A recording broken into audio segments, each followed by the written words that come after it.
Elle a le sourire généreux et charmant des plus beaux enfants, la voix douce et innocente des plus gracieuses filles et la peau ébène des Françaises de l'Empire. Pourtant, l'objectivité m'oblige à constater qu'il s'agit d'un monstre.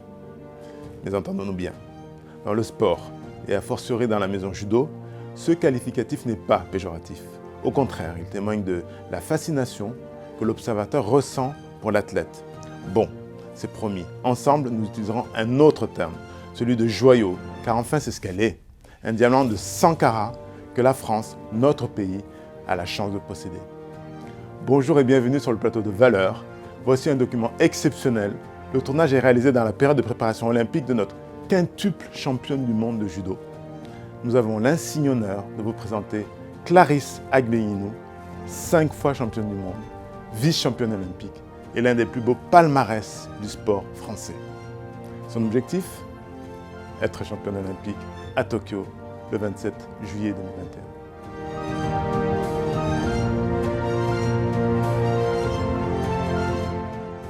2021. Hey. Petit retour en arrière.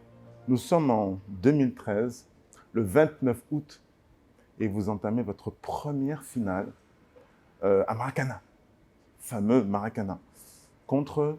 Yarden Gerbi. Non, c'est la demi-finale, excusez-moi. La demi contre Gévry Eman. Qui est, à cette époque-là, double championne du monde, une fois en moins de 70 et une fois en moins de 63.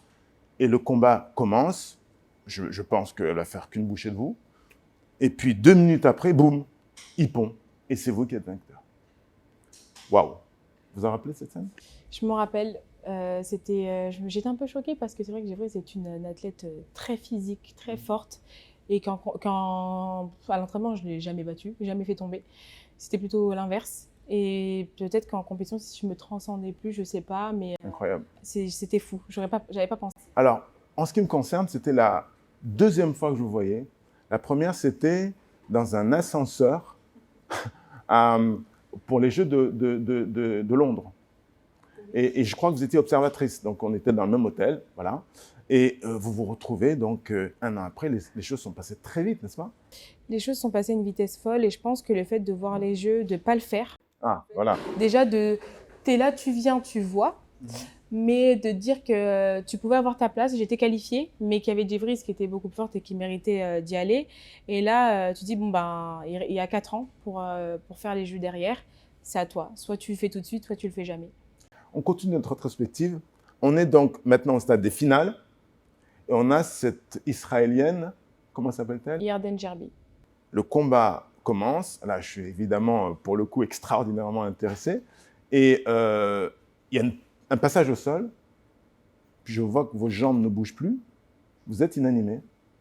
Elle vous a étranglé avec, je crois, un morceau de votre propre tissu, de son propre tissu. Sa veste, ouais. Qu'est-ce que vous pouvez dire? Alors déjà, cet étranglement, il fait super mal. Ouais. Donc, il me squeezait la mâchoire, la tête. Je me suis dit non, il ne faut pas taper, je vais y arriver. En fait, ça m'a fait un sanguin où ça m'a tout écrasé. Et ça m'a fait très, très mal. Et je me suis dit mince. Vous ne voulez pas taper, vous? Non, je ne voulais pas taper parce qu'en fait, c'est un étranglement qui ne t'étouffe pas au début.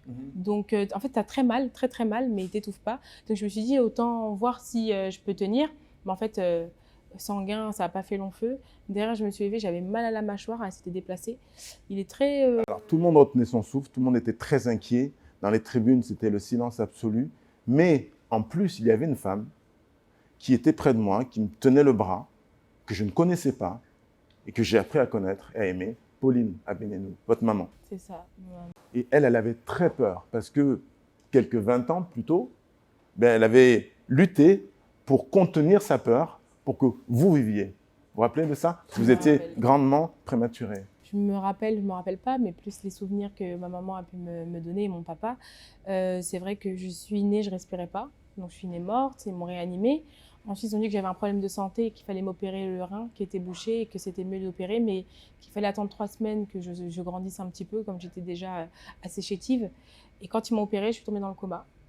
Et ils ont dit à mes parents, on va on va pas la garder. Et au bout de quelques jours, quand ils sont retournés me voir en disant ouais, on va la débrancher, mais c'est à ce moment-là que j'ai repris, que j'ai respiré.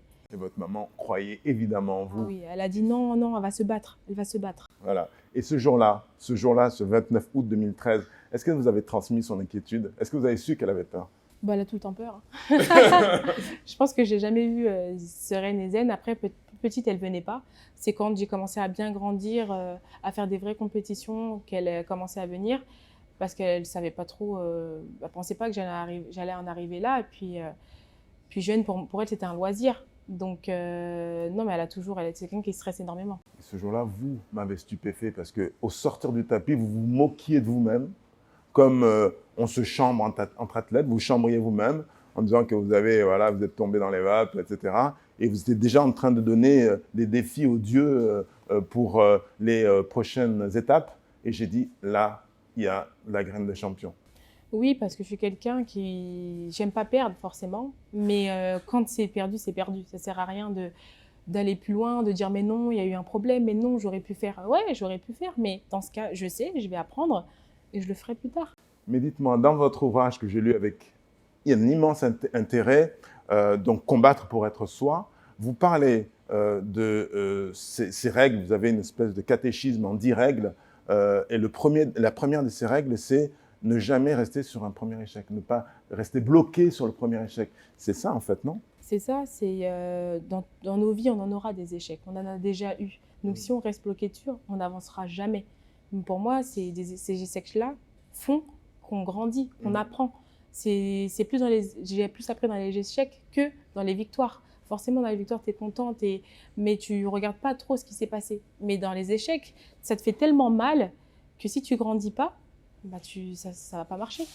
Il y a une autre règle qui est, au fil de votre ouvrage, très importante, c'est le fait de s'appuyer sur quelqu'un. Alors, je voudrais revenir sur cette famille nucléaire, donc Pauline, Victor, Aurélien, que je connais pas les autres. Hein. C'est l'homme, Joris.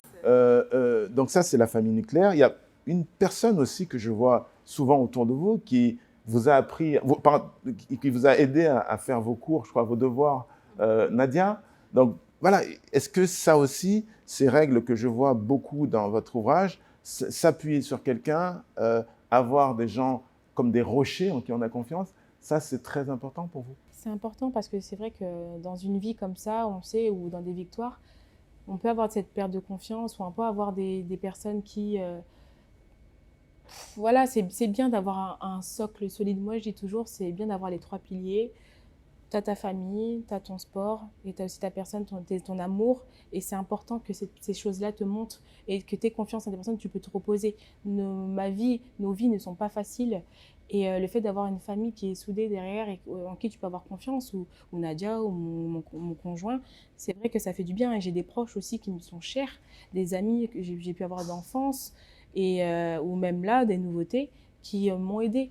Et qui font que je suis comme ça maintenant aujourd'hui et que je suis une femme confiante et heureuse. C'est vrai que j'adore ce bouquin, qui est écrit un peu comme Saint-Exupéry, une forme de naïveté, une beauté, donc Combattre pour être soi. Vous pourriez nous en dire quelques mots pour que les spectateurs comprennent un peu quel est votre objectif avec ce livre? Alors, l'objectif avec ce livre, c'est vraiment de décrire avant ma venue, et comment je me suis battue pour en arriver là. Parce que tout le monde va dire « ouais, mais ça a été facile, elle a du talent, son corps, son… » Non, j'ai dû avoir des échecs. Je me suis fait gronder, disputer, punir. Et pour autant, c'est là que je me suis relevée et relevée et relevée. Et puis à l'école, on m'a dit « tu seras cancre, tu finiras, tu n'auras rien du tout. » Et non, je leur ai dit « non, c'est pas vrai. C'est ce que vous préconisez pour moi, mais moi, j'ai un autre avenir. » Et en fait, je veux dire que quand on prend son avenir en main et qu'on fait des choses pour, on y arrive. Le judo est arrivé pratiquement comme un accident magnifique dans votre vie. Ce n'était pas tout à fait prévu, n'est-ce pas? Non, ce n'était pas prévu. Je faisais beaucoup d'autres sports. Et à ce moment-là, je faisais de l'athlétisme. Et c'était un jour où j'ai été très turbulente à l'école parce que je me suis engueulée avec mon petit frère, avec mon frère jumeau. C'était assez habituel. C'était très habituel, mais cette fois-ci, ça a été très fort. Et ils ont dit non, mais là, on peut plus, on sait plus quoi faire avec Clarisse. Il faut vraiment qu'elle fasse un sport de combat pour évacuer, quoi. Et j'avais fait un peu de judo à l'école. J'ai dit à ma maman, j'ai bien aimé le judo, je vais faire du judo, il faut m'inscrire. Ah bon, pourquoi? T'es sûre? Oui, oui, je veux faire du judo. Et là, bah, c'était la révélation. Pour moi, c'était parfait. Mais on doit peut-être aussi, à ce stade, féliciter une personne qui vous a incité à en faire, c'est-à-dire la directrice de l'école. C'est ça. Et très honnêtement, je le dis très positivement, même si elle a considéré que vous étiez un garçon manqué à l'époque. Mais bon, Et encore. c'était un angle de vue, c'était un angle de vue. Mais je trouve que, voilà, si elle nous regarde, Ah oui, il faut. Hein. Faites-en d'autres, s'il vous plaît. Trouvez-en d'autres, des garçons manqués. C'est ça, trouver-en d'autres des garçons manqués à dire que, voilà, tu n'y arriveras pas. Et puis, peut-être c'est ces mots-là qui ont fait que je me suis dit, bien sûr, je vais y arriver. Peut-être de les entendre durement, en pleine face, comme ça. Mais je me suis dit, non, je ne veux pas tout ce qu'elle dit, c'est faux. Je lui prouverai le contraire.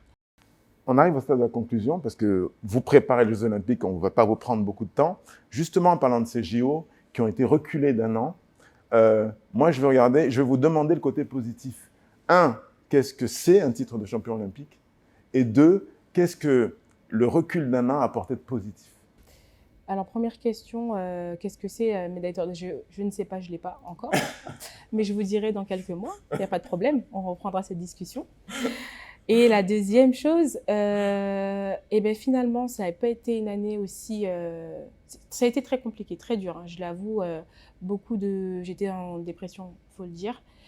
Mais finalement, quand j'ai fait le recul, et ben, c'était une année où, au niveau de l'épanouissement, j'ai été très épanouie. J'ai pu voir ma famille, j'ai pu rester 3 mois de confinement avec ma mère, mon petit frère, ma famille. Enfin, c'est du jamais vu, quoi. Ça fait depuis 14 ans que je suis partie de la maison pour aller en sport-études. Je ne suis pas restée autant de temps avec ma famille.